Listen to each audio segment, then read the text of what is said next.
Well, hi again, and thanks for joining me in my shop. Here's my challenge for today.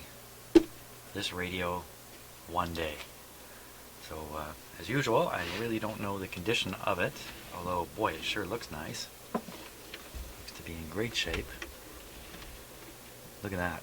The back's in great shape, a little warped, but so this radio's been cared for its entire life. Stromberg Carlson radio receiver. Maximum input watts. Talking a bit about a battery here. Stromberg Carlson Company Limited, Toronto, Canada. Here's the tube lineup. 12 SK7, 12 SA7, 12 SK7, 35 Z5, 35 L6 output tube, 12 SQ7. Looks nice. Disconnect supply cord before opening. Guess that was before the interlock was really introduced. Well, I say let's plug it in, give it a go. I can be fairly fearless about that because I use a restricted power. If there's a short circuit in the radio, I'll be protected here. That's the case. So that's on, that's off. Are we ready? Just change the lighting a wee bit here. I'd say so. Okay. Switch is off. Restricted power on.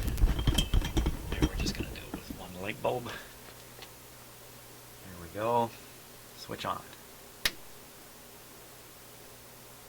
Wow, nothing happened.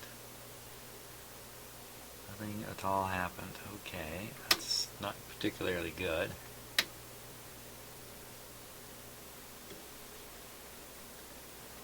Well, maybe the cord is loose in the plug here. Let's just try that.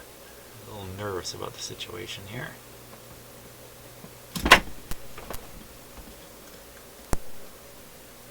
Nope. That doesn't help.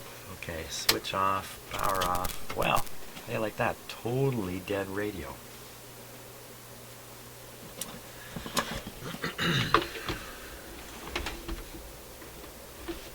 There's not likely to be a fuse in here. Looks like I can see the antenna is mounted on the back. These screws go into the cabinet here. So we'll loosen off those screws.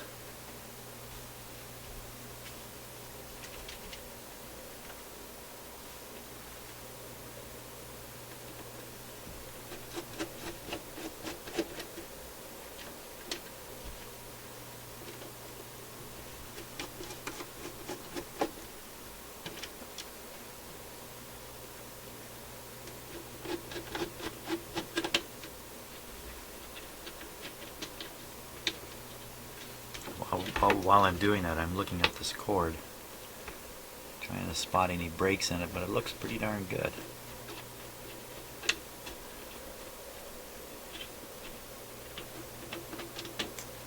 You know, it's pretty unusual. This radio didn't draw any current at all. One more screw here.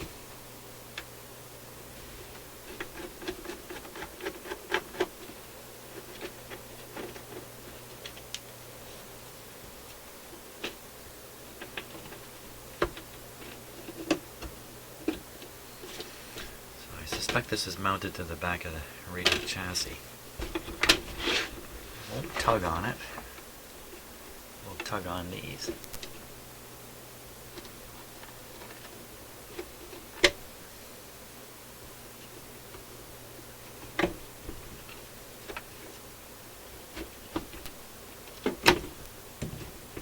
Oh, wow.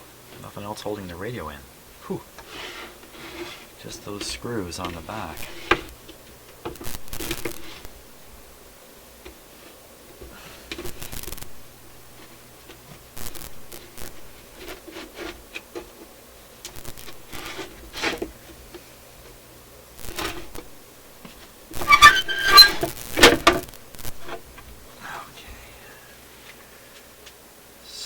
think this is a your transformerless type radio.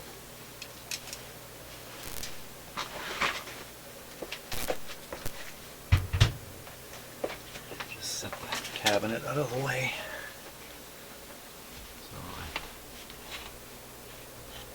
Yeah, transformerless radio. So all these tubes are connected in series, and that provides a pretty handy answer for why the radio didn't come on at all. One of these tubes has an open filament, or it's not in the socket right. Almost certainly it's an open filament. And that's just the kind of thing that, when this radio was being used, would bring it to its end of life. One day somebody would turn it on, it wouldn't work, and they'd say, that's the end of that old thing. Stick it on the shelf. So I think it's very unlikely that not much has ever been done to this radio. Now the most likely tube to fail, I don't know if there is such a thing. The hotter tubes are more likely to fail, so that's the rectifier tube and the output tube. So I think we'll put those two tubes to the test. Let's take a look underneath here just to see what's... I'm too curious. Yeah,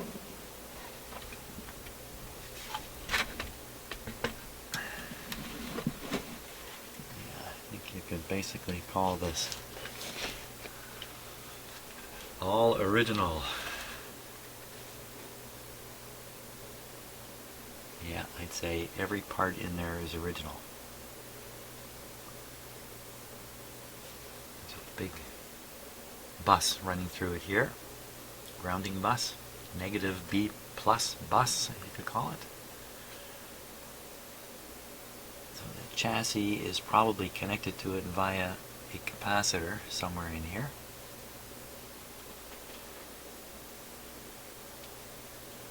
It's in very good shape. I guess basically it's been in a metal can for all these years. Protected. The capacitors look very good. They don't look overheated and dried out.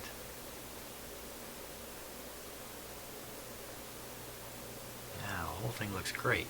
I have the feeling we just replace a tube and we're going to be in business.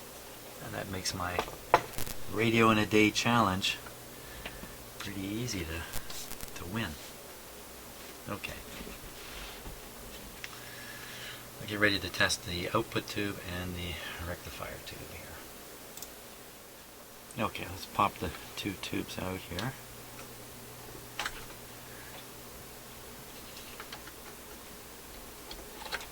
There we go.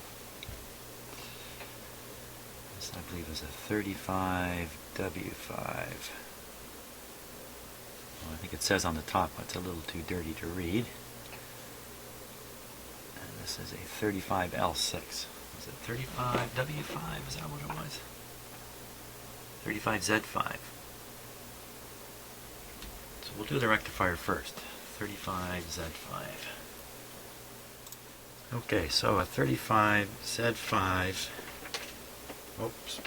Yeah, 35Z5. One section is called the ballast section.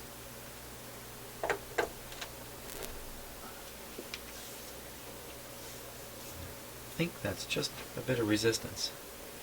This should read a short on 1, 2, 3, 4, and 5. That's the test. The test is just a short test. Now you can see the light. What happened to 1? Should be a short on 1, 2, 3, 4, and 5. That's 1, 2, 3, 4, and 5. That's the test position. So no short on 1.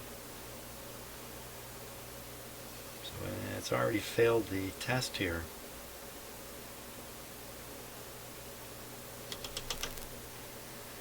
Okay, let's try heating it up. So it's JR0507. 0507 with a 0, 0, and 60. 0 and 60.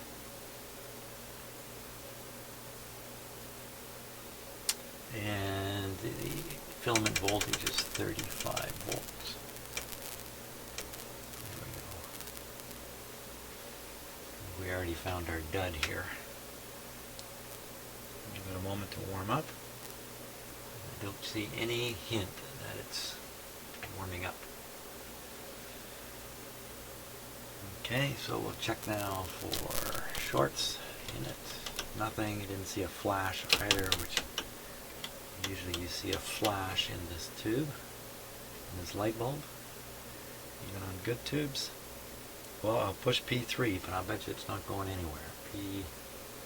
And you can see the meter isn't moving at all. So this is the problem tube right here. He's bit the dust.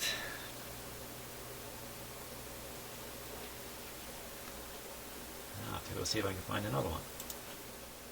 Okay, I've got two possible replacements. Let's test each one here, at least test one. This one I can see heating up. So can you. Check for shorts. No problem. There's the flash I mentioned before. P3.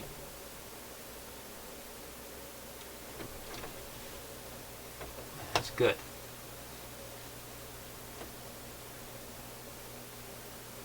I don't think there's any reason to test the ballast part of the tube, so we're going to put it in. The radio.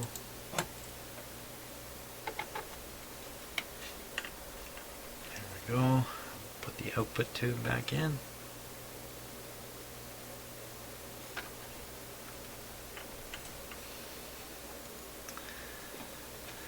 Now this guy has to be marked.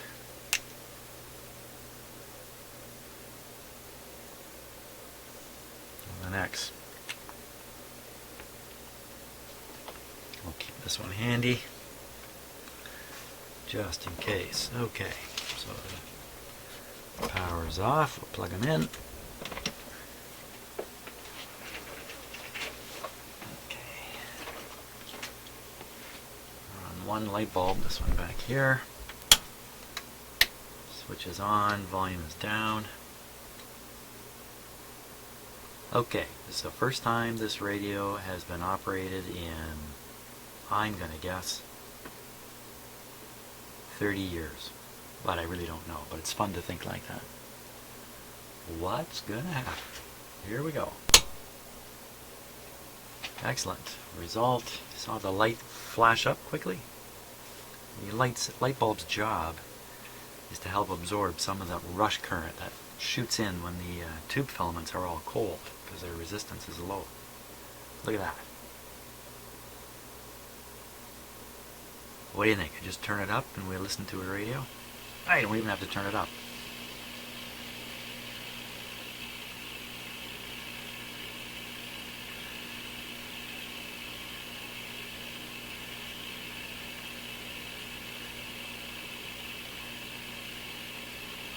Slight hum to it.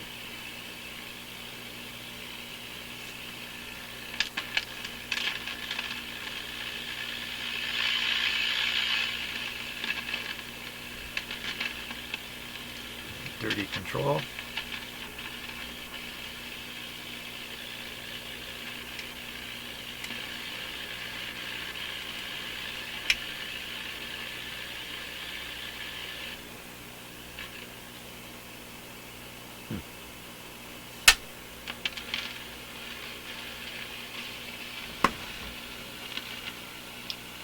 Well, let's give it a tune.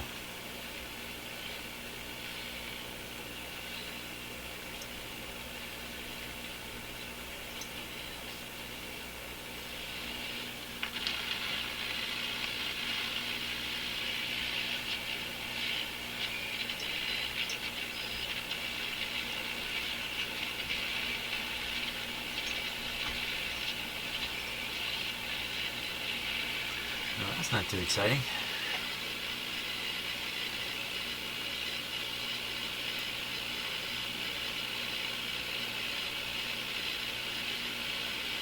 Let me say we put it up on full voltage here. Normally, that's not going to make much difference. This thing's running at 90% of 125 volts, so it's running around 105 volts or something like that. That should be plenty to fire everything up.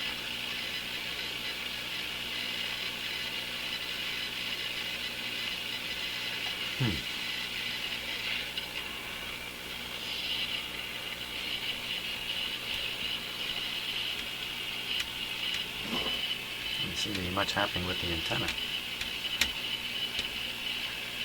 Usually you expect that to make quite a difference, either good or bad.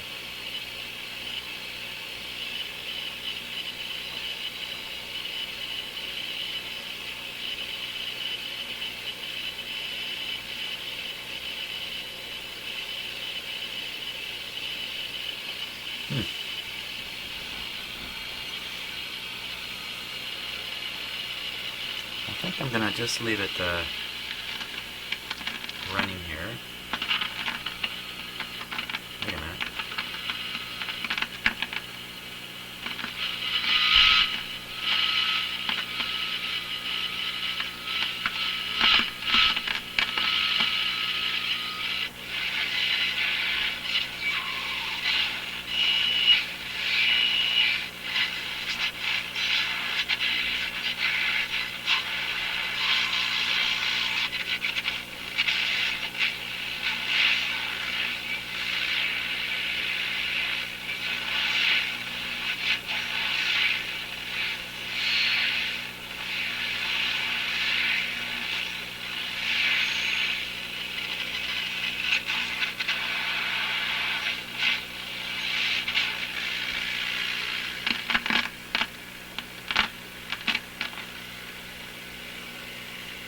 Well, let's see, it could be everything from a badly, like a tube in a socket that's not making contact properly,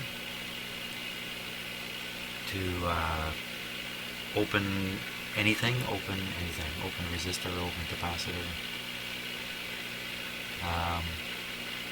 Some problem with the antenna wires. They all look really good to me though. Wow, okay. Let's try the tube wiggling process here. Turn the radio down a bit. This might get a little noisy. So we'll start with the, well, the output tube's working okay.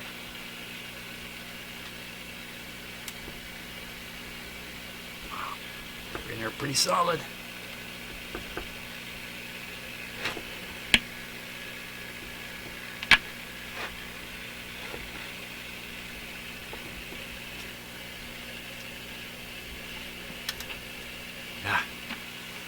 Take a little more. I can't really wiggle these tubes. I think I'm heading down the wrong street anyway on that. Well, we better try full voltage on it. There we go. Just can't imagine this will make a sudden difference.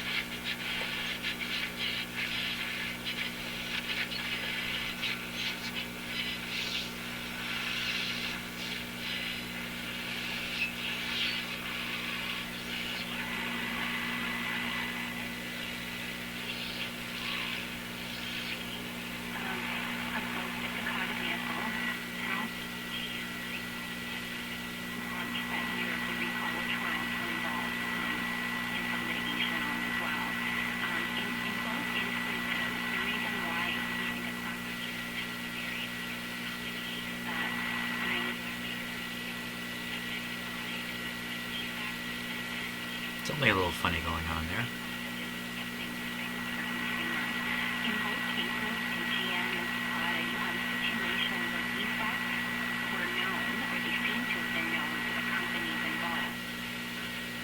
Seems to be coming and going in two different states here. Quiet. Come on. And that state.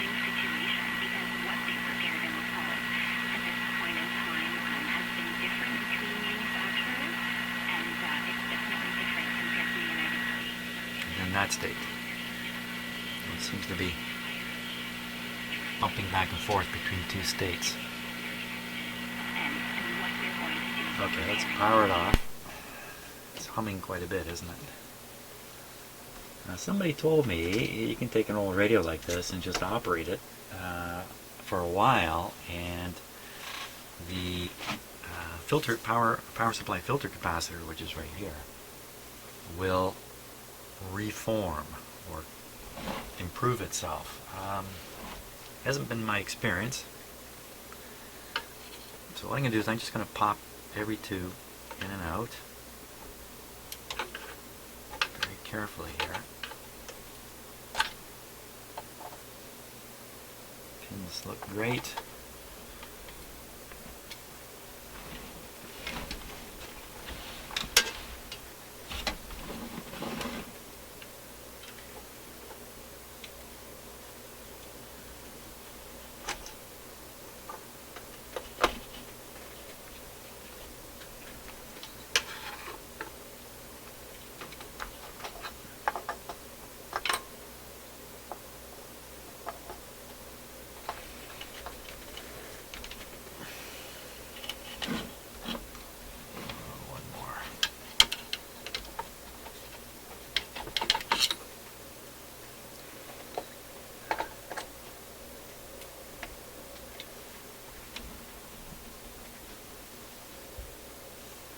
Okay, let's try it again. Burst restricted, of course. That's fine.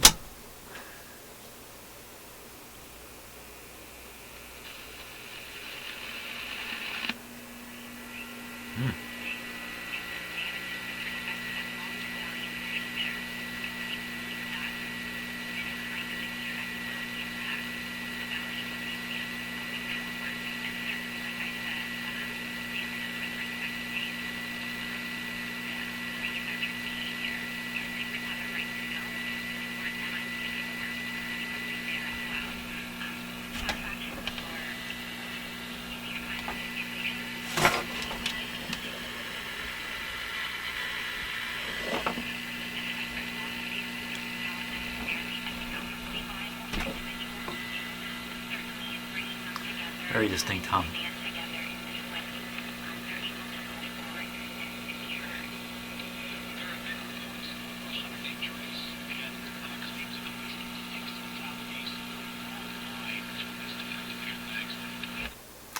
Okay, next step is to get rid of that hum. I'm not going to count on the capacitor that's in there coming back to life. I don't think that's going to happen. So let's take a look at it here.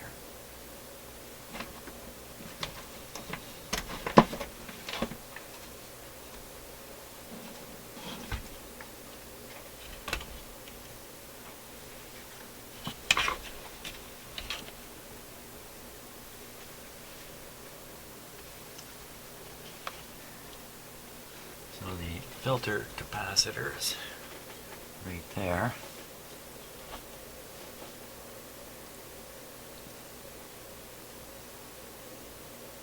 Gee, I wonder if I can test that with my capacitor tester right in place.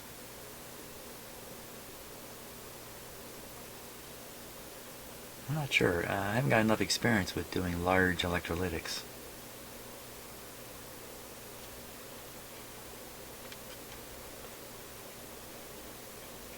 Power cord seems okay. So either I'm going to leave the old capacitor connected and just put on some extra capacitance here, or disconnect it and put a couple new capacitors in there. You know what else? I think it's time to get the schematic for this guy. I think that's what I'll do next.